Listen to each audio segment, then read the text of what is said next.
et messieurs et mesdemoiselles, bonsoir. Oh, les gars de Zelelan et ses maîtres dans la région russe de Kursk, aujourd'hui, ils ont été fouettés. Ah oui, on les a corrigés de façon propre. Vous voyez, quand un enfant récalcitrant, par exemple, se croit tout permis dans une famille, en s'attaquant même à ses parents, ben, le plus souvent, le grand frère, il le prend, il le corrige de façon propre. Et c'est comme ça, aujourd'hui, les gars de Zelelan et ses supplétifs occidentaux, dans la région russe de Kursk, ils ont été corrigés. Corrigés de façon à les rendre très clean. Ils ont été rendus aujourd'hui blancs comme neige, blancs comme le kaolin. Qu'est-ce qu'ils ont fait? Ils ont tenté de lancer une contre-offensive dans plusieurs directions de la région russe de Kursk. C'est-à-dire, le petit secteur qu'ils occupent là, ils ont essayé d'aller dans plusieurs directions. Moi, j'appelle ça opération suicidaire. Vous êtes à la ramasse.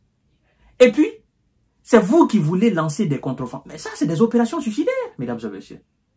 Plus de 6 chars, plusieurs blindés. Les S envoyés au repos définitif, je ne peux même pas compter. C'est aujourd'hui, jeudi. Aujourd'hui, mesdames et messieurs, jeudi. 6 février 2025. Je vais vous donner les détails tout à l'heure.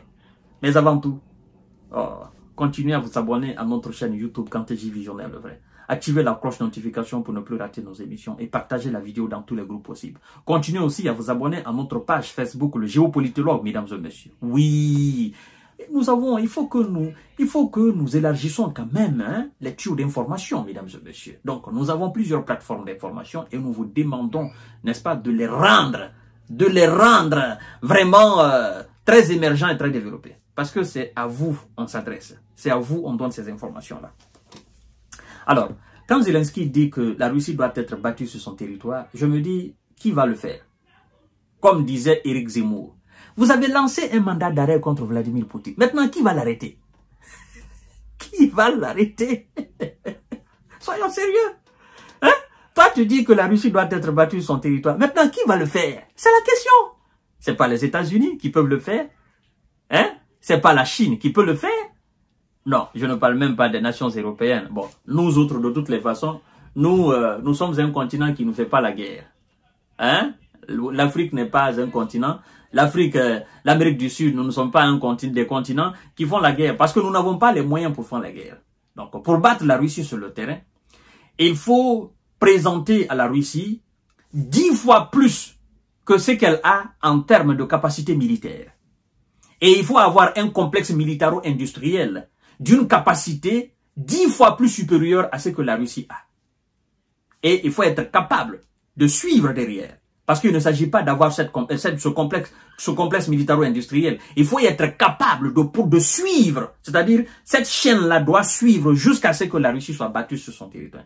Mais en tant que les Russes, ils ont la capacité de fabriquer et vous n'avez pas la capacité de détruire leur complexe militaro-industriel sur le sol russe, ben, croyez-moi, vous ne parviendrez jamais.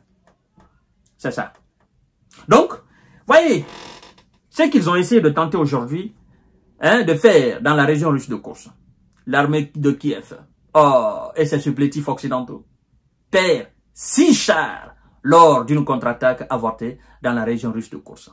C'est quand même, je me dis, ces gens-là, je ne sais pas qu'est-ce qu'ils fument. Oui, soutenus par l'aviation, les forces russes ont repoussé une contre-attaque de M. Zelelan et ses supplétifs dans la région russe de Kursk, détruisant plusieurs chars et blindés. Alors se félicite la défense russe. Dans la matinée du 6 février 2025, lors des formations, n'est-ce pas, et des formations ennemies ont tenté de contre-attaquer en direction de Tchakassaï Kaya. Voilà, il faut que je m'applique très bien. Konopelka et Doulanok, avec 2 bataillons mécanisés. Donc, dans 3 directions alors, oui, 3 directions. Et les éléments de M. Vladimir Poutine, on nous informe qu'ils ont détecté l'ennemi à temps. Et ils ont riposté, soutenus par l'aviation. Voilà, les contre-attaques ont été repoussées. Au cours de cette séquence, les ennemis ont perdu 6 chars, 3 chars du génie, 3 véhicules de combat d'infanterie, 14 blindés de combat.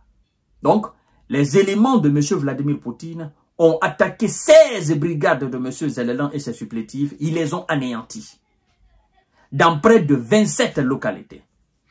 L'aviation et l'artillerie russe ont éliminé du personnel et de l'équipement ennemi dans 17 secteurs de la région de Soumy. Tellement qu'ils sont remontés. Ils sont remontés et ils ne se limitent plus à la région russe de Koursk. Ils vont dans la région de Soumy. Ah, Soumy, la région de Soumy va ramasser les balles perdues de l'action militaire des hommes de M. Zelelan et ses supplétifs dans la région russe de Koursk. Hein? 13 secteurs de la région de Soumy, n'est-ce pas, ont fait aujourd'hui le prix. Alors, le ministère de la Défense russe nous informe que les forces russes ont détruit 3 chars, 1 blindé de transport de troupes, 15 blindés de combat et 17 véhicules automobiles. Alors, on nous informe, parce que c'est la mise à jour. Depuis le début des hostilités dans la région russe de Koursk, l'ennemi a perdu 57 860 S, 337 chars de combat, 244 véhicules de combat d'infanterie, 194 blindés de transport de troupes, 1759 blindés de combat et 409 pièces d'artillerie. Fin de citation, mesdames et messieurs et mesdemoiselles. Monsieur Zelensky, pourquoi tu n'as pas parlé de ça? Les pertes enregistrées aujourd'hui, c'est que tes éléments ont essayé de faire aujourd'hui dans la région russe de Koursk et ce qu'ils ont subi. Pourquoi tu n'as pas parlé de ça dans ta déclaration?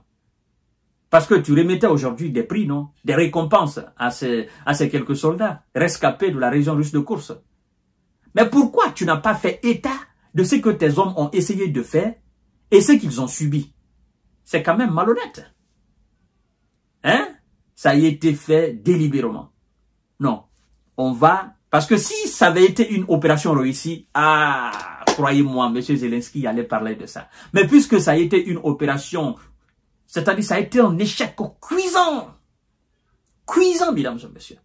Le nombre de S envoyés au repos définitif aujourd'hui du côté occidental, c'est démesuré. Oui, c'est la réalité. Mais non, on ne parle pas de ça. On vient s'arrêter devant les gens pour dire on doit battre la Russie sur son territoire et puis on se félicite de prendre plusieurs militaires russes depuis le début de l'opération. Mais nous savons aussi que la Russie détient plusieurs centaines de nos soldats, donc nous allons faire des échanges. Il faut quand même reconnaître que, voilà, depuis notre incursion, le nombre de kilomètres carrés qu'on occupait aujourd'hui, on n'a plus ce nombre-là. Bon, ils ont récupéré une très grande partie de ce que nous avions. Bon, voilà, machin. C'est quelle déclaration ça? C'est franchement débile. De ta part, M. Zelelan. Il faut comprendre que nous ne sommes pas dans une scène de comédie. Nous sommes dans la réalité. Et c'est des vies qui en dépendent. Mais le gars s'en fout de ça. Voilà. Il pense par ses manières galvaniser ses soldats. Mais il ne se rend même pas compte que, en réalité, il est dit, c'est-à-dire, il est déconnecté de la réalité. C'est ça, mesdames et messieurs. Je vous reviens tout à l'heure. Voici donc ce qu'ils ont tenté de faire aujourd'hui dans la région russe de Koursk et ce qu'ils ont subi. Partagez la vidéo dans tous les groupes possibles. Merci.